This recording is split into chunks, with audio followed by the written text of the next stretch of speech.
Apa nama-nama yang melekat yang melahirkan itu? Nah, kalau kita sudah paham akarnya begini, jadi kalau kita minta sama Allah menghadirkan sifat-sifat tadi sambil kita ikhtiar mewujudkan itu sambil dapat, ya kan?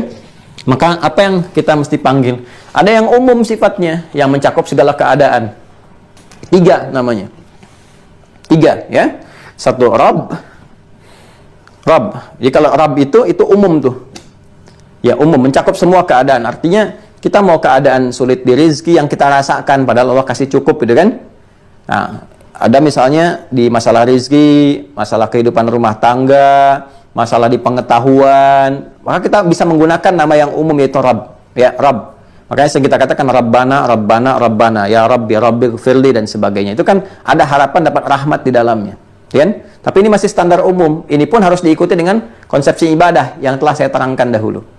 Jadi kalau kita nggak tahu nama khususnya, ini saya ada persoalan misalnya, ingin minta ampun nih masalah dosa, masalah maafan. Saya belum tahu nama yang spesifik sebut Rabb. Rabb. Jelas ya?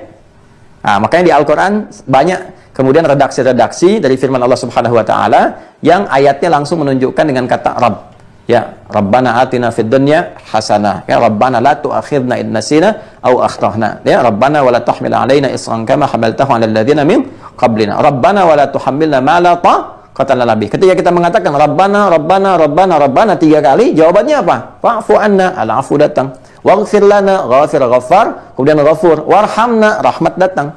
Anta maulana fansurna 'alal qaumil kafirin. Turun tuh. Jadi kita bisa memanggil nama Allah untuk mendatangkannya dengan Rabb. Tapi harus dibuktikan karena sifat rububiyah itu terikat dengan komitmen. Ya, yang di Al-A'raf ayat 172 yang pernah kita bahas. Wa idz akhadha rabbuka min bani adama min zuhurihim dzurriyyatahum wa asyhadahum ala anfusihim alastu bi rabbikum. Kita katakan qalu bala syahidna. Ketika bersyahadat, komitmen syahadat itu adalah iman. Iman komitmennya lewat amal. Maka kalau ingin mendapatkan manfaat dari sifat rububiyah itu dengan memanggil Rabb, imbangi dengan amalan kita. Ya, kuatkan ikhtiar kita untuk beribadah, kuatkan, maka nama ini akan efektif. Tapi umum sifatnya dalam setiap keadaan. Jadi kalau lagi bingung apa? Rabb. Ya. Atau kita panggil Rahman. Rahman spesifik, rahmat yang kita mintakan tanpa batas. Rahman. Rahman. Makanya Allah juga menegaskan kepada kita panggil Allah ya dengan nama Rahman kalau ingin mendapatkan limpahan rahmat. Dalam suasana kita nggak tahu nih mana yang dipanggil, namanya panggil umum, Rahman. Ya Rabb, ya Rahman, ya kan mau kita satukan. Boleh. Ya itu ada di Quran surah ke-17 Al-Isra ayat 110. Quran surah 17 Al-Isra ayat 110. Qulid Allah, ya, sebut panggil bersimpuh, panggil nama Allah, awid Ar-Rahman. Ya kan? Atau panggil Ar-Rahman yang rahmatnya meliputi segala hal. Jadi kalau kita berharap mohon rahmat Allah, kita bisa mohon Allahumma ya Rahman, ya Rahman, ya Rahman. Ya kan? Ya, termasuk kita menginginkan percepatan dalam menghafal Quran, boleh. Ya, boleh, karena Allah tuh maha mengajarkan, memberikan pengajaran. Dan kalimat pengajaran pada nilai Al-Quran, ya pada percepatan hafalan Quran, itu dilekatkan dengan kata Rahman. Coba lihat di Quran surah 55, Ar-Rahman. Ya, Ar-Rahman. Lanjutannya, Allamal Quran. Gitu. Sifat Rahman Allah inilah yang mempercepat Nabi Muhammad SAW mendapatkan rahmat Allah, cepat menerima pengajaran Al-Quran, tanamkan dalam jiwanya. Itu yang dimaksud di Quran surah 75 Al-Qiyamah ayat 16 sampai dengan 18. La tuharrik bihi lisanaka lita'jala bih. Inna 'alaina jam'ahu wa Qur'ana. Fa idza qara'nahu fattabi' Qur'ana. Jangan terlalu cepat engkau menggerakkan lisanmu, lidahmu untuk mendapatkan hafalan itu. Ini fitrah. Orang menghafal Quran kadang-kadang pengen cepat-cepat ya. Terus cepat dibacakan cepat. Alif lam mim dzalikal kitabul la raiba fihi lil muttaqin. Alif lam mim. Kan begitu kan? Ya kan? Nah, tapi nanti ada orang-orang tertentu yang dibacakan sekali cepat tertanam dalam jiwanya. Ada, dapat rahmat Allah di situ. Dapat rahmatnya. Bagaimana mendapatkan rahmat itu? Ya titiannya ibadah tadi. Ibadah. Makanya Nabi kan orang paling taat, paling luar biasa. Taqarrub dia kepada Allah tinggi, rahmat datang. Jadi ketika kita panggil pun dengan ya Rahman, Allah maha tahu apa yang diinginkan ini. Oh, ini percepatan pengetahuan yang dia minta. Oh, ini rezeki yang dia minta. Oh, dia taubat dan sebagainya. Jelas ya? Nah, atau kita panggil Rahim misalnya, lebih spesifik lagi. Kalau Rahman itu cakupannya luas, kalau Rahim lebih spesifik, lebih mendalam. Ya, karena karena itu rahmat Allah yang memberikan semua kenyamanan dalam kehidupan dunia, bahkan hukum umum pun yang mengalir dari rahmatnya di dunia, seperti rizki yang diperoleh dengan pekerjaan, itu kan rahmat Allah juga. Orang bekerja ikhtiar dikasih rahmat Allah berupa rizki, mencakup bahkan non muslim sekalipun. yang belum beriman dapat dengan rahmannya Allah. Dan rahman itu rahmatnya diberikan supaya dia punya bekal cari hidayah. Itu cara memahaminya tuh. Keadilan Allah tuh ada di situ. Ya. Jadi begitu dapat anugerah, bekal dibawa pulang. Ketika pulang dapat rahmat Allah, diberikan kemudian rahmat itu dalam konteks kehidupan akhirat. Pemberian spesifik yang dalam. Ya, saat di akhirat diberikan itu disebut rahim namanya. Rahim. Makanya surga itu dari rahimnya Allah. Ya. Tapi kita ingin mendapatkan perhatian spesifik yang dalam ini saat di dunia, dalam konteks kehidupan dunia.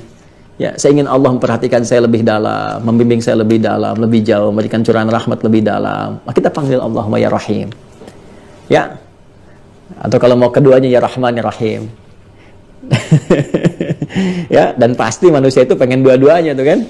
Selalu begitu. Saya kalau mengecek itu selalu nggak pernah pengen pilih salah satu, selalu pengen dua-duanya. Itu sifat dasar manusia itu. Ya. Coba deh pilih ya, pilih nih. Kaya tapi gelisah atau miskin tapi tenang. Tuh. Kaya dan tenang. Hampir nggak ada yang mengatakan miskin tapi tenang. Hampir nggak ada. Ya, hampir nggak ada gitu kan. Ada nggak pilihan yang lain Ustaz? Pasti yang ketiga, kaya dan tenang. Karena itulah Allah hadirkan. Ya sudah, dua-duanya nggak apa-apa, Rahman dan Rahim. Maka dari itu ketika Anda ingin dapatkan, Allah sudah keluarkan, turunkan. 114 kali setiap buka Al-Quran itu ada di dalamnya. Ya, kecuali Al-Bara'ah. Bismillahirrahmanirrahim. Ini kan? Bismillahirrahmanirrahim. Membuka setiap surah dalam Al-Quran. Kecuali Al-Bara'ah. Tapi jumlahnya tetap 114. Karena di surat An-Naml pun disebutkan. Innahu min Sulaimana wa innahu bismillahirrahmanirrahim. Ya kan? Dan apa rumusannya di hadis Nabi? Kullu amrin dzibalin la yubda'u fihi bi bismillahirrahmanirrahim fahuwa abtar atau aqta. Tuh, kalau pengen dapat Rahman dan Rahimnya Allah, minum dapat Rahman dan Rahimnya Allah. Kalau sudah Rahman dan Rahim, minumannya bermanfaat. Rahman memberikan tenaga, beraktivitas enak. Minum sedikit tapi Masya Allah kuat. Bicara kuat, aktivitas kuat. Makan dikit, bismillahirrahmanirrahim, kuat. Jadi energi positif, bagus. Dibawa ke ibadah, kuat. Ya, di bawah sa'i kuat. Kan ada orang jualan lari macam-macam, tapi begitu tawaf apa capek, begitu sa'i capek, gitu kan? Gitu kan? Nah, dia dapat Rahman, bagus, beraktivitas ekspresi yang positif dalam konteks kehidupan dunia. Rahimnya menjadikan, rahim Allah menjadikan ke aktivitas kita mendekat, lebih baik, lebih mulia, lebih kuat dan sebagainya. Nah, bismillahirrahmanirrahim. Kata Nabi SAW, kalau ingin kamu dapatkan keberkahan, dituliskan pahala. Pahala urusan akhirat, rahmat Allah dengan sifat rahimnya diberikan. Dengan Rahman Allah menjadikan ini sebagai kekuatan, keberkahan. Jadi ketika kita katakan Bismillah, dengan namamu ya Allah, aku mengerjakan, aku minum ini dengan namamu, aku tujukan ya Allah untuk ibadah kepadamu. Ya, membangun kedekatan denganmu, supaya dapat perhatian darimu. Ya, ketika kita katakan demikian, kata Allah, baik Rahman. Aku berikan rahmatku dalam minuman itu. Aku berikan kekuatan, supaya engkau beraktivitas dengan baik, terjaga. Ya kan? Aku berikan rahmatku Rahim, dituliskan pahala. Begitu kita mengatakan Bismillahirrahmanirrahim, minum 10 kebaikan. Punya bekal akhirat, punya kebaikan dunia. Tutup setelah selesai, Alhamdulillah Rabbil Alamin. Terima kasih ya Allah atas semua pemberian itu, kebaikan itu. Itu Anda ucapkan demikian. Ini sudah tersambung ya, terhubung para ulama kita mengatakan tersambung riwayatnya gitu kan. Itu nggak ada celah bagi setan sedikit pun untuk mendapati bagian dari itu. Jadi nggak bisa, itu jadi kekuatan tameng kita. Provokasi setan nggak ada kalau rahmat Allah mengalir lewat minuman itu. Nggak bisa dibawa tenaga itu ke aspek maksiat. Nggak ada kesempatan digunakan untuk melihat yang haram, mendengar yang haram, mengerjakan yang haram, nggak ada. Terjaga kita. Itu rahmat Allah turun di situ. Paham ya? Jadi ada Rabb, ada Rahman, ada Rahim. Nah, kalau kita ingin spesifik sesuai dengan keadaan-keadaan kita, ya kita ingin panggil nama Allah yang melahirkan cinta nih. Ya, melahirkan rahmat di situ. Selain yang 3 ini, yang masih umum kita panggilkan, yang lain juga panggil, saya pengen spesifik sesuai dengan kebutuhan saya. Boleh Anda sertakan nanti Allahumma ya Rabb ya Rahman ya Rahim, sebutkan nama lain lagi kan yang sesuai dengan keadaan kita saat memanggilnya. Apa itu? Yang tadi kita baca. Ada Ar-Rauf. Ya kan? Ada Al-Wadud, ada Al-Latif, ada Al-Halim, ada Al-Afu, ada Al-Syakur, Al-Mu'min, Al-Bar, Rafi' Ad-Darajat, Al-Razaq, Al-Wahhab, kemudian Al-Wasi'. Kita sering minta tapi tempatnya sama nggak, sesuai nggak dengan keadaannya. Baik ya. Nah, coba kita bahas 1-2 aja dari sini ya. Rauf misalnya. Ya, Rauf. Kita bisa temukan kata Rauf diantaranya di Quran surah ketiga Ali Imran. Ayat 30. Nah, ini pengantar kepada cinta nih. Cintanya kan 31 tuh, Raufnya 30. Yauma tajidu kullu nafsin ma 'amilat min khairin muhdara wa ma 'amilat min su'in tawaddu law anna bainaha wa bainahu amadan ba'ida wa yuhadzirukumullahu nafsah wallahu raufum bil 'ibad. Ada ayatnya? Ya kan? Sudah? Ya, nanti satu saat kata Allah kalian akan kembali kepada Allah, dan setiap jiwa, setiap kita, setiap diri kita akan mendapati semua hasil yang kita tenun dari perbuatan kita. Ya, kalau itu hasilnya baik, maka dihadirkan kepadanya. Yauma tajidu kullu nafsin ma 'amilat min khairin muhdara. Ya, yang baik itu dihadirkan, ditunjukkan kepada kita. Tapi kalau kita tahu punya rekaman, kalau itu akan yang kita rasakan jelek, wah kita berharap tuh nggak pengen tampak gitu. Kita berharap menjauh dari kita, nggak pengen ada. Ini normal nih, fitrah kita begitu. Ya kan, kalau di majlis persidangan juga ditampakkan yang baik itu senang gitu. Tapi kalau bukti-bukti yang jelek mau ditampakkan, kita berharap itu menjauh dari itu semua. Ya, nggak pengen ada. Nanti persidangan Allah itu lebih terbuka, lebih kuat lagi. Yang disembunyikan tampak semua.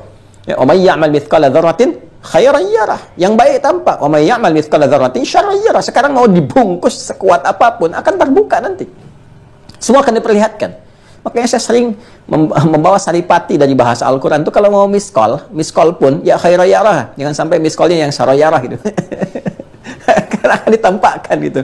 Ya tampak dalam satu keadaan tuh ditampakkan semua. Nah itu kalau semua ditampilkan giliran yang jeleknya, ya wa ma 'amilat min su'in tawaddu law anna bainaha wa bainahu amadan ba'ida. Ya, jadi setiap diri kita itu, aduh kalau bisa pengen menjauh dari itu, jangan tampak, gitu kan, nggak pengen diperlihatkan dan sebagainya.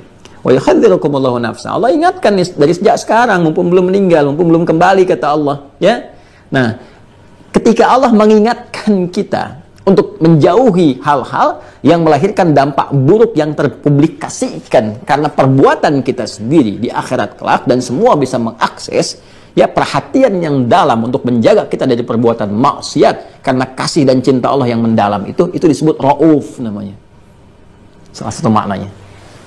Ya, perhatian, sifat kasih Allah yang mendalam berwujud perhatian kepada hamba untuk menjaga hamba dari perbuatan yang beresiko buruk untuknya. Ya kan? Beresiko buruk untuknya. Itu disebut Rauf namanya. Nah, makanya ini bisa kita turunkan. Apa yang kita turunkan? Misal, ya kan? Kalau kita ingin terjaga dalam keseharian, supaya nggak mengerjakan perbuatan buruk yang beresiko, kemudian tidak baik di kemudian hari, ketika menghadap Allah, atau bahkan dalam kehidupan dunia. Kita nggak tahu kan yang kita kerjakan ini baik atau buruk. Ya, ya banyak hal yang kita kerjakan. Ya, kewaspadaan itu kan tinggi, apapun yang kita alami. Nyumbang, niat kita baik nih, nyumbang baik-baik. Tahu-tahu kan kita nggak ngerti, ternyata ini misalnya kelompok teroris apa, ya kan jadi persoalan gitu kan. Nah, kita mau ngerjakan ini, ternyata bagi sebagian orang itu keliru, nah dan sebagainya. Nah, kita minta petunjuk pada Allah supaya dijaga, supaya baik. Kita mohon Allahumma ya Rahman ya Rahim ya Rauf. Nah, wahai yang maha memperhatikan terhadap hamba, gitu kan?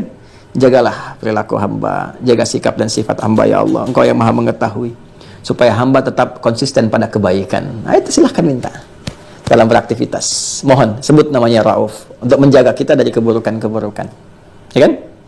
Nah kemudian minta perlindungan, ya, untuk kembali kepada jalan yang baik supaya terjaga istiqomah dalam kebaikan. Misal saat kita mulai bertobat, ingin meninggalkan yang jelek-jelek, kembali kepada jalan yang benar, ya kan? Saya ingin meninggalkan cacian, ya, makian, pukulan, ingin meraih kepada pelukan, cinta, kebaikan dan sebagainya.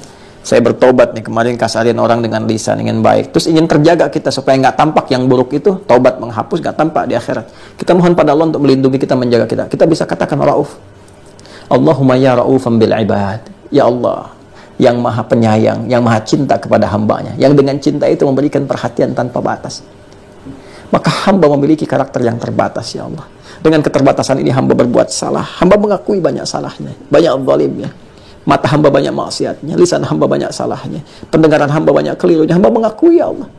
Namun cintamu terhadap hamba dan perhatianmu, ya Allah, tanpa batas dan dalam kepada hambamu. Maka hamba mohon dengan sifat Raufmu, dengan Rahmanmu, dengan Rahimmu, ampun dosa hamba, ya Allah. Jaga hamba supaya bersikap baik, hayatan thayyibah, dan wafat dalam keadaan husnul khatimah. Pakai namanya Rauf. Jelas ya? Ya, kalau ada namanya Abdur Rauf, nah itu mesti menjaga diri dari perbuatan-perbuatan yang maksiat yang beresiko. Jangan sampai Abdur Rauf korupsi, ya. Abdur Rauf bikin hoax, nggak begitu.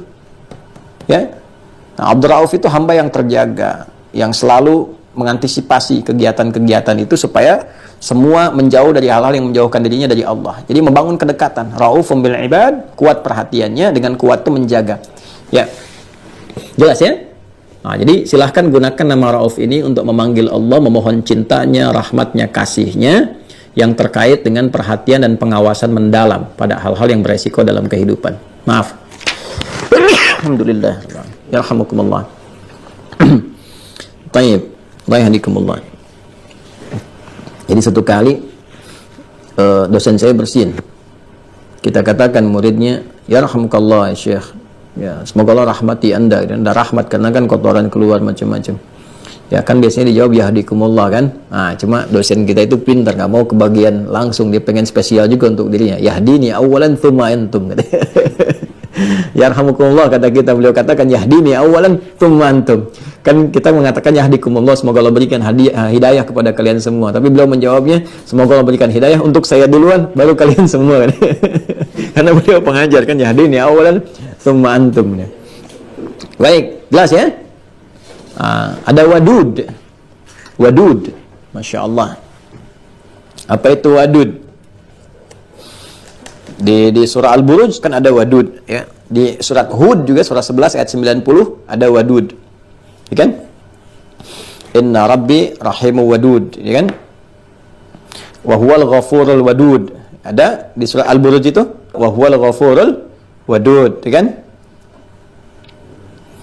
Kemudian di apa namanya? Surah Hud ayat 90, ketika kita diminta istighfar kemudian bertobat, tsumma tubu ilaihi inna rabbi ya rahimu wadud, ya kan?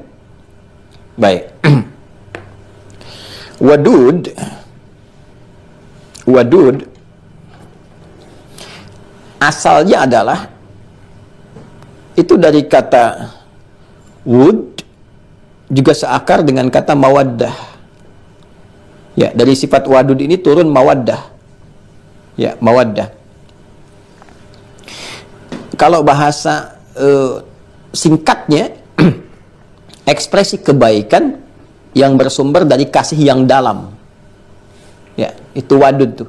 Asalnya ekspresi kebaikan ini dasarnya ya, pengertian bahasa, ekspresi kebaikan di perilaku-perilaku yang baik yang terwujudkan, ya, yang bersumber dari kasih yang dalam. Berupa ekspresi, nanti ekspresi ini bisa perilaku, bisa materi dan sebagainya, ya kan? Karena di konsep kehidupan rumah tangga di Quran surah ke-30 ayat 21, ya kan? Selain yang diharapkan tenang dalam kehidupan rumah tangga, sakinah. Jadi ada sakinah, ada tumakninah, itu beda. Ya, jadi di aspek lain kita perdalam supaya kita nggak lompat-lompat dulu pembahasan. Ya, kita sampaikan infonya dulu. Di rumah tangga kita pengen tenang, pengen tentram, kita mengharap sakinah. Nanti di ibadah disebut dengan tumakninah, ya kan? Di zikir, ala bidzikrillah tatmainnul qulub. Selain itu kita mengharap mawaddah. Apa itu mawaddah itu? Mawaddah itu kan asalnya ekspresi cinta yang lahir dari sifat kasih yang dalam, terekspresikan. Ya, ekspresinya bisa macam-macam, lewat perilaku, ya kan? Ya, makanya kan hubungan antara orang tua dengan anak, suami, istri, itu kan terekspresikan lewat perilaku. Ya, bagaimana ayah menggendong anak, kelihatan cara menggendong itu kan ekspresi sayangnya beda. Cara menggendong nggak kasar, lembut, kan? Itu kan ekspresi sayang, dalam, cinta. Ya, diekspresikan dalam bentuk perhatian, ya, dalam bentuk perilaku. Maka cara gendong, sayang, kata-katanya, ya, sayang, cucup ya, nggak usah nangis ya, kan? Beda kan? Cucup antara ke ayam dengan ke anak kan beda. Ke ayam, ke anak kan tidak begitu. Ada orang tua ayah ke anak manggil, kan nggak begitu, kan? Nah, ekspresinya kan berbeda gitu. Panggil, keluar, peluk, gendong, main-main, ketawa bareng-bareng. Suami istri juga begitu, ada ekspresi dan sebagainya, ceriaan. Itu gambaran cinta, ya kan? Ada lewat materi juga. Makanya materi disebut dengan maddah.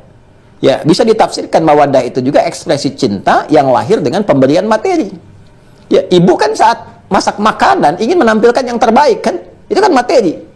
Ya kan? Baik kepada suami, kepada anak-anak, masakannya coba untuk dibuat yang seenak mungkin, tampilan sebagus mungkin. Itu mawaddah namanya. Ya, makanya Anda bermohon kepada Allah supaya di rumah tangga ada mawaddah, materinya sempurna, baik, nggak kurang apapun dari kebutuhan, ya kan? Datang uang belanja senang, dimasak juga senang, nyaman, suami juga begitu, mencari pekerjaan, dapat penghasilan. Untuk apa? Mewujudkan mawaddah, dari kata maddah, gaji itu maddah. Ya, sandang, pangan, papan itu maddah. Maddah, bawad. Ya, orang mengatakan bahan pokok makanan mawad gidaiyah. Ya, bahan pokoknya, ingredientnya nih, apa nih? Mawad gidaiyah. Terus diekspresikan dalam cinta, pemberian. Ini ada materi, ada ini, ada itu, ada ekspresi perilaku. Itu mawaddah namanya. Maka ketenangan itu bisa diraih, juga simpulnya harus ada mawaddah. Kan tenang kan, ketika bisa makan, tenang. Nggak bisa makan, nggak makan, asal kumpul misalnya. Kan ya kalau lapar juga tetap aja cari makan. Ya kan, tetap aja cari makan. Ya, makanya orang sekarang bilangnya tuh handsome nggak penting, yang penting handphone katanya kan. Ya, materi kan, itu maddah namanya. Ya, apa segala yang dihasilkan dari perilaku, dari materi, itu disebut dengan mawaddah. Mawaddah. Nah, pemberian yang tinggi, yang tanpa batas untuk memberikan segala hal yang kita butuhkan, segala sikap-sikap terbaik yang mampu kita terima, itu sifatnya disebut dengan wadud namanya. Wadud. Wadud, ya. Jadi, kalau kita ingin mendapatkan perhatian Allah dengan cepat, yang bersumber dari sayangnya, cinta Allah yang paling dalam, kita bisa panggil namanya wadud. Ya. Perhatian yang mendalam, yang kita menerima dari perhatian itu, perilaku yang bersumber dari Allah, ya, dengan af'alnya, perbuatannya, kita terima, tapi bersumber dari cintanya yang paling dalam. Ya. Jadi ada cinta yang mendalam, ada cinta secara umum kan. Anda kalau lihat anak-anak kecil, baik, rasa cinta itu muncul kan. Sayang, kita sapa, nggak ada lihat anak-anak langsung bentak. Ya, kecuali fitrahnya yang bermasalah gitu. Ya, fitrah manusia, sepanjang fitrahnya masih normal, baik, itu pasti muncul sayang tuh. Makanya di konvensi internasional dalam perang pun nggak boleh menyakiti anak-anak. Karena ada cinta umum di situ. Tapi cinta anak orang dengan cinta anak kita kan beda. Ya kan? Cinta anak orang dengan cinta anak kita akan beda. Ya kan? Ta'aruf terhadap orang lain dengan ta'aruf pada istri sendiri dan keluarga sendiri itu beda. Ya? Kan ada konsepsi mengatakan begini, tak kenal maka ta'aruf, bukan tak sayang. Kan tidak semua harus kenal itu sayang. Anda kenal dengan istri tetangga kan tidak harus sayang kepada dia, itu kan? Ya, tak kenal maka ta'aruf. Kan kenali tetangga, kenali teman, kenali karyawan di kantor, itu ta'aruf namanya. Ya, tapi ta'aruf itu kan tanda untuk mewujudkan harmoni dalam kehidupan, sifat sayang yang umum dalam konteks berinteraksi yang normal, yang wajar. Tapi kepada keluarga sendiri, kepada istri, kepada suami, kepada anak, itu ada sesuatu yang mendalam, yang beda. Jadi fitrah manusia karena membawa titisan rahmat yang Allah tanamkan pada jiwanya lewat roh itu, lewat jiwa takwanya, itu terbatas. Kalau tanpa batas itu wadud namanya. Ya, bersumber langsung dari Allah. Kita minta cinta yang mendalamnya Allah diberikan kepada kita. Lewat segala perilaku perbuatan yang bersumber dengan sifat af'ali Allah kepada kita. Misal, ketika kita salah nih. Ya, saya katakan kita karena saya pun salah. Anda salah, kita salah. Karena masih ada nafsu yang menyemai dalam jiwa kita itu yang harus dikontrol lewat iman. Kita keliru nih, kita salah. Kita minta ampunan, tapi ampunan ini kita ingin mohonkan dari sumber cinta yang paling dalam dari Allah. Ya, yang paling dalam sumbernya. Kita ingin minta yang spesial. Ya kan? Maka kita mohon apa? Ampunan yang diberikan Allah kepada kita, saya tadi terangkan kan? Ada ghafir, ya kan? Kemudian ada apa lagi? Ada ghafar, ada rahim, ada ghafur, ada la'af. Kita minta dengan sifat ghafur misalnya. Ya, karena kalau rahim berarti maksiatnya tanpa batas tuh. Ya, tanpa batas. Ya, israf kan itu kalau kita pakai rahim kan minta rahmat. Rahmat itu bagi pelaku israf yang semua pekerjaan dosa rasa-rasanya dikerjain. Tapi kan kita melihat rasa-rasanya kita nggak begitu gitu. Ya, minum-minuman keras juga enggak, zina juga enggak. Cuman kita sadar kita itu salah pandang, ya, salah dengar. Tapi kita ingin mohon sifat terdalam, ampunan dari Allah. Maka kita ambil yang keempat, al-afu, ghafir, ghafar, ghafur. Kita minta ghafurnya Allah. Ya, maka kita mohon ghafurnya, ampunan yang diberikan Allah kepada kita karena zalimnya kita itu, perbuatan salah tempat, zalim itu salah tempat, tapi ingin bersumber dari sifat kasih yang dalam. Maka kita sertakan sifat wadud teriring dengan sifat ghafur. Maka kita katakan Allahumma ya ghafurul wadud. Ya Allah, aku menyadari aku hamba yang tidak sempurna. Aku salah, aku banyak dosa ya Allah. Namun aku pun mengetahui atas apa yang Engkau sampaikan kepada aku, bahwa Engkau yang paling sayang perhatiannya kepada aku. Engkau yang paling mendalam cintanya kepada hamba ya Allah. Maka aku mohon kepadamu, ya Ghafurul Wadud. Duhai yang memiliki cinta dan perhatian yang mendalam, aku mohon dengan kedalaman cintamu, engkau ampuni dosa-dosaku. Engkau sayangi aku. Kalau yang paling perhatian kepada aku, paling dalam ampunannya tidak mengampuniku, lantas kepada siapa lagi aku mesti bersimpuh dan mohon ampunan? Maka kita katakan ya Ghafurul Wadud. Maka Allah pun menjawab di surah Al-Buruj ayat 22 itu, wa huwal ghafurul wadud dzul arsyil majid fa'alun lima yurid. Kan? Ya, ini Allah yang punya perhatian mendalam. Aku akan ampuni tanpa batas dari perhatianku yang paling dalam, dari cintaku yang paling dalam. Dia yang punya arsy yang paling agung, yang paling nyata. Ya, dan dia akan berkehendak seperti apa yang dia inginkan. Duhai Allah yang berkehendak seperti apa yang kau inginkan, aku mohon cintamu yang dalam untuk mengampuni dosaku. Ya Ghafurul Wadud. Ya. Saya itu kalau bermohon, mencoba menyempuh dengan segala kelembutan dan sifat kasih Allah yang dalam, kita suka minta dengan namanya. Duhai Allah, engkau yang telah menegaskan dalam firman-Mu, engkau Al-Ghafurul Wadud, yang maha pengampun tanpa batas, memberi cinta yang terdalam, maka aku memohon dengan apa yang telah engkau tetapkan itu, cintamu yang tanpa batas, ampunanmu yang luas. Ya, hamba merasa hamba banyak dosa, tapi hamba meyakini rahmat-Mu mencakup segala hal, dan wadud-Mu bersumber dengan cinta yang dalam tanpa batas. Itu ketika kita sampaikan ada ketenangan dalam jiwa. Begitu tenang itu tanda pertama bahwa apa yang kita sampaikan itu ya menghadirkan sebuah rahmat tertentu yang memberikan kenyamanan pada jiwa. Itu tanda-tanda awal taubat kita ada sinyal diterima, tinggal dibuktikan lewat perbuatan kita setelah itu. Ya, nah, makanya konsepsi wadud sering dilekatkan dengan satu istighfar, kemudian taubat. Di surah Hud itu ayat 90, ya, itu kan kalimatnya istighfar, minta kemudian istighfar kepada Allah Subhanahu wa taala. Kemudian taubat, ya, tubu ilai. Setelah itu apa? Inna Rabbi rahimu wadud. Ya, sungguh Rabbku itu, ya, Rabb munculkan sifat Rabbnya. Ya, rahim, rahmatnya, wadud. Perhatian yang dalamnya. Jelas ya? Nah, jadi wadud bisa digunakan oleh kita untuk memohon ampunan kepada Allah dengan perhatian yang sangat dalam, tapi bukan sekedar dapat ampunan. Orang kalau sudah dapat wadudnya dari Allah, ya, sifat wadud dari Allah Subhanahu wa taala mengeluarkan rahmat kepada dirinya, itu bukan cuma dapat ampunan. Jadi beda dengan kita cuma minta ya Ghafur, itu kan, yang dapat cuma ampunan Allah. Itu kan? Tapi kalau kita sertakan Ghafurul Wadud, dapat ampunannya, dapat cintanya, dapat mawaddah darinya. Apa yang dimaksud mawaddah? Nanti kita akan dimudahkan oleh Allah, ya, dengan tobat, tiba-tiba diganti nanti yang hilang-hilang itu, yang haram-haram hilang, yang halal pada datang, ya kan? Ke masjid, orang tadinya kenalnya ini orang-orang jahat macam-macam, tiba-tiba ke masjid bersimpuh, tobat, sujud, kan, bantu bersihin karpet, orang melihat, terus Allah tanamkan rasa cinta kepada setiap orang yang melihat itu dengan sifat wadudnya, dengan rahmatnya. Inna Rabbi rahimu wadud, kan, rahmatnya ditanamkan. Itu nggak harus langsung pada diri kita, pada orang-orang sekitar. Tiba-tiba orang datang yang tadinya ke kita nggak mau mandang, sekarang bahkan berkata lembut, ngasih arahan, tiba-tiba mempersilahkan, dikasih ngajak makan, jamuan, besok ngasih pekerjaan macam-macam, diganti yang haram dengan yang halal. Itulah wadud. Itulah wadud. Jelas ya? Nah, maka kalau ada orang yang diberi nama misalnya Abdul Wadud, ya, itu harus terjaga dari perbuatan maksiat, harus menggunakan harta yang Allah titipkan itu dengan cara yang benar. Jangan sampai salah. Ya, jangan sampai salah tindakan. Ya, perempuan juga begitu. Ya. Ada Aminah Wadud, ya. Nah, itu jangan salah kelola juga, ya. Kalau hukum Allah tetap gunakan, jangan kreatif. Kalau sudah sesuatu diatur, sudah ada aturannya, jangan terlalu inovatif sehingga merubah apa yang telah ada, bahkan bertentangan dengan nama sendiri, ya.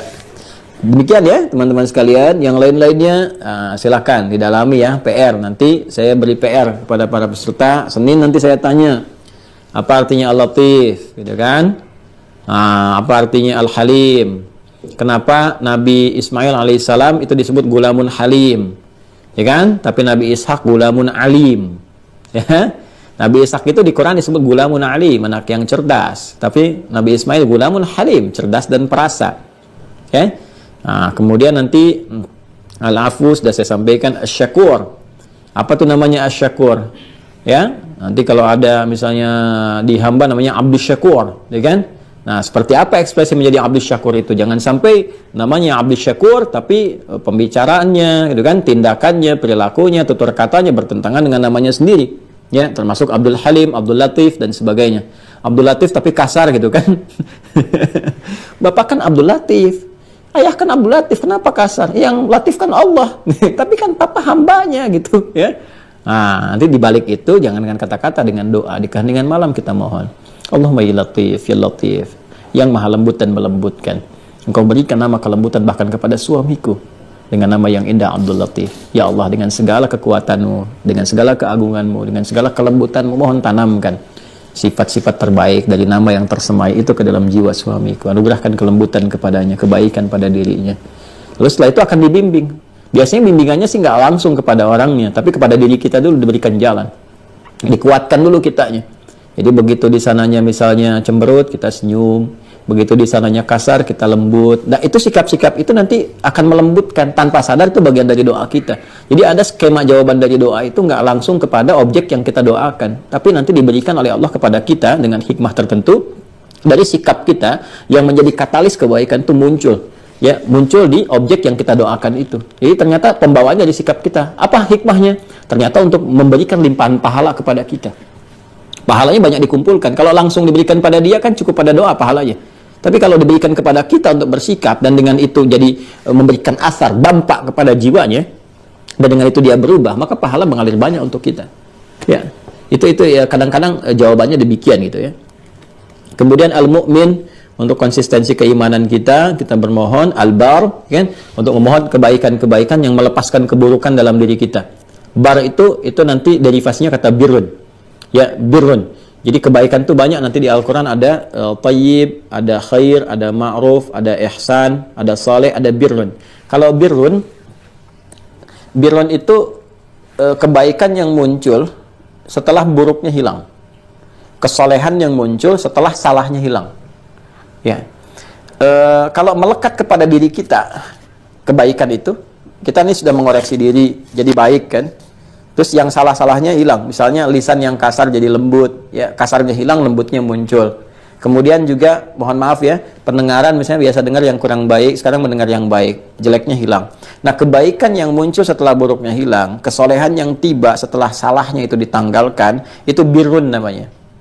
Kalau melekat kepada pemiliknya, maka berubah nama menjadi mabrur. Mabrur. Ya, Bapak Ibu teman-teman kalau pulang haji, itu kan sering kita mendengar kalimat Nabi yang disematkan kepada haji itu. Haji apa namanya? Haji mabrur ya. Ya kan?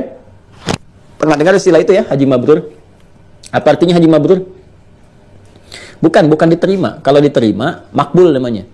Haji makbul, haji yang diterima. Mabrur itu lebih daripada diterima. Tanda diterimanya seseorang haji itu adalah membawa sifat birrun. Ya, apa haji mabrur adalah haji yang dapat menghasilkan kualitas orang haji itu berubah menjadi pribadi yang lebih baik. Jadi ditanggalkan kesalahannya saat dia bertobat, ya, wukuf di padang Arafah, menanggalkan dengan jamarat, dia ke Muzdalifah bawa batu-batu sebagai simbol tuh ya. Kemudian dia lempari tuh sumber-sumber kesalahan dalam dirinya, faktor internal itu kan, kemudian eksternal terdekat, terjauh, dikoreksi di Muna. Dia berkontemplasi, merenungkan, menghilangkan yang jelek-jelek yang salah. Pulang jadi soleh. Makanya ketika pulang, orang haji itu kalau berhasil kelihatan lebih lembut, lebih bercahaya, ya kan, auranya beda, perilakunya itu indah, baik, gitu kan. Dari situ terlihat. Nah, perubahan-perubahan itu menunjukkan ada sifat kebaikan tertanam dalam dirinya. Sifat kebaikan yang merubah kejelekan itu disebut birrun, tertanam disebut mabrur. Kalau dipertahankan sampai meninggal baik seperti itu, pahalanya surga. Al-hajjul mabrur laisa lahul jazaa illal jannah. Kan? Nah, sifat Allah yang berkenan memberikan kebaikan pada seorang hamba sehingga merubah hamba itu tiba-tiba berubah ya 180 derajat. Kan pernah nggak Anda lihat ya orang yang tadinya kok kelihatan jahat jadi baiknya luar biasa. Ya, baiknya luar biasa gitu. Ya, pernah kan kita lihat ya sosok seseorang itu dia kan kemarin tuh kelihatan pemabuk gini kok sekarang jadi ahli masjid. Ya. Kemarin dia senangnya tuh nonton bola, favoritnya Real Madrid. Sekarang berubah jadi Real Masjid. Wah, luar biasa tuh. Dari kebiasaannya, macam-macamnya. Jadi nata-nata sendal di masjid, macam-macam itu kan. Itu kita nggak tahu kok bisa demikian. Mendapat satu petunjuk, berubah gini ya, dan sebagainya. Masya Allah. Ya, itu sifat Allah yang berkenan ya dengan kuasanya. Merubah seorang hamba. Membimbing, mentransformasikan dia jadi pribadi yang mulia soleh dengan menghilangkan kesalahannya, itu namanya al-bar. Al-bar, kan? Nah, makanya para orang tua itu kan berharap anak-anak itu ya tumbuh menjadi pribadi yang baik, jauh dari kesalahan. Kalaupun ada salah segera ditutup dengan yang baik, kan? Ya, masih ingat kalau kita belajar akhlak, ya kebaikan kepada orang tua itu namanya apa? Birrul walidain. Masih ingat kan? Birrul walidain. Kenapa pakai birrun di situ? Karena kita sadar namanya anak-anak ya tumbuh pasti ada kesalahan, kan sifat dasar manusia itu salah. Tapi kita menginginkan sebagai orang tua, begitu anak itu salah, belajar cepat hilang salah, dapat baik lagi. Salah hilang baik lagi, salah hilang baik lagi, salah hilang soleh lagi. Ya, walaupun Anda beri nama anaknya soleh laki-laki, anak kedua perempuan solihah, tetap akan mengalami fase salah. Karena lingkungan akan memberikan pengaruh. Karena itu kita berharap Allah menjaga dia. Supaya apa? Kalaupun ada potensi salah ditutup dengan yang soleh, sehingga terjaga baik terus, baik. Sehingga apa yang terjadi, pancaran kesolehannya pun diwujudkan dalam bakti kepada orang tua. Maka ada birrul walidain. Turunan pembahasannya di akhlak.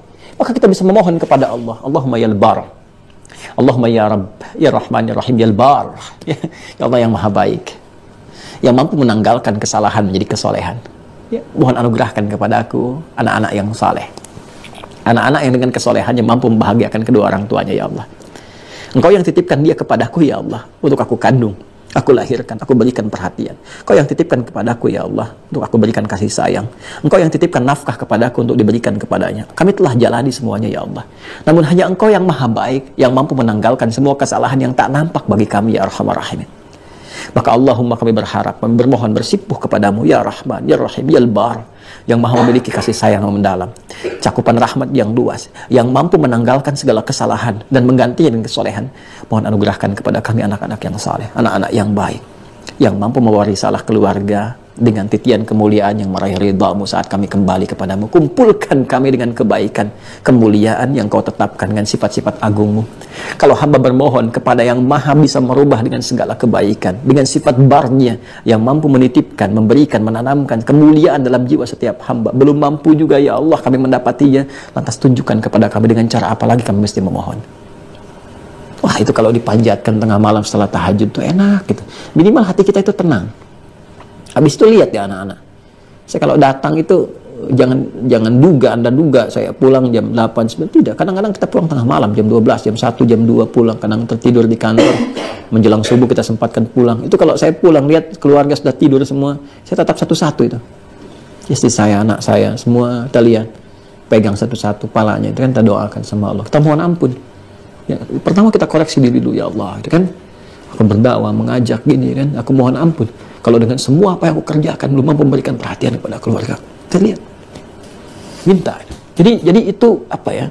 Ada melahirkan ketenangan tersendiri. Jadi ketika kita tidur itu enak gitu, pasrah, minta. Allah pasti, ya Allah, ya Engkau berikan kepada aku jalan untuk berdakwah dengan sedikit perhatian untuk keluarga. Tapi aku yakin dengan sifat baik, Engkau pasti akan mengganti semua ini. Kau berikan jalan-jalan kebaikan untuk keluarga. Aku lihat anak satu-satu. Itu kalau kita biasakan mau bangun tidur tuh ya, kita atau mau tidur kita lihat, terlambat datang kita lihat, terus kita minta, kita mohon, kita bersimpuh, itu pasti Allah ganti tuh. Ya pasti Allah berikan itu jalan-jalan kemuliaan kebaikan itu. Ya itulah diantara yang bisa kita harapkan, dan sampai sejauh ini alhamdulillah gitu teman-teman sekalian. Jadi setiap menatap itu yang kita lihat baiknya aja. Kita mengerti bahwa nggak ada yang sempurna. Ya bahkan kalau ada kondisi-kondisi misalnya, ya taruhlah anak-anak berbuat salah dan sebagainya, tapi Allah masih tanamkan kepada diri kita itu untuk merespon dengan baik.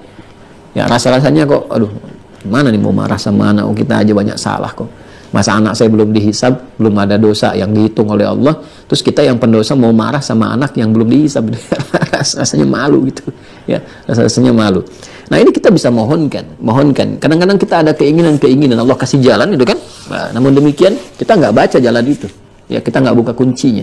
Jadi saya kira nama-nama ini kita bisa hadirkan, kita praktekkan dalam kehidupan, kita minta, tapi dengan segenap ketulusan jiwa kita. Ya, kalau ingin Anda menggetarkan aras, maka Anda harus mampu menggetarkan hati dulu. Ya, jiwa Anda dulu getarkan dengan bahasa-bahasa yang khusyuk, kalimat-kalimat yang baik. Rasakan, pelajari ilmunya, dalami, baru Anda minta. Getarannya kuat gitu ya, mengguncang aras itu dengan sangat cepat. Ya, kemudian juga ada rafi'ud darajat, gitu ya. Nah ini terkait dengan rasa cinta yang Allah titipkan dengan mengangkat derajat-derajat hamba. Ya, bisa kita pakai misalnya saat promosi jabatan dan diangkatnya di birokrasi, misalnya kan di diplomasi atau di jabatan tertentu atau dengan harta. Nah ini minta doa ini sertakan setiap waktu nih, dalam setelah sholat, berangkat kerja, supaya terjaga kedudukan Anda dipakai pada yang baik, jangan sampai menyeleweng, menyimpang, ya, berbuat sesuatu yang menyimpang. Ya Rafi'ad darajat, ya Allah yang maha mengangkat derajat setiap hamba, Engkau yang menitipkan amalan ini kepada hamba, kan? Nah, jadi kalau Anda mintakan dengan kalimat itu, Anda minta dinaikkan jabatan pun terjaga oleh Allah. Kan ada orang minta promosi dengan nyogok, kan? Lobby-lobby sana-sini dengan cara yang tidak tepat. Anda lobby Allah aja, nanti Allah gerakkan setiap hamba itu untuk memberikan jalan kepada Anda.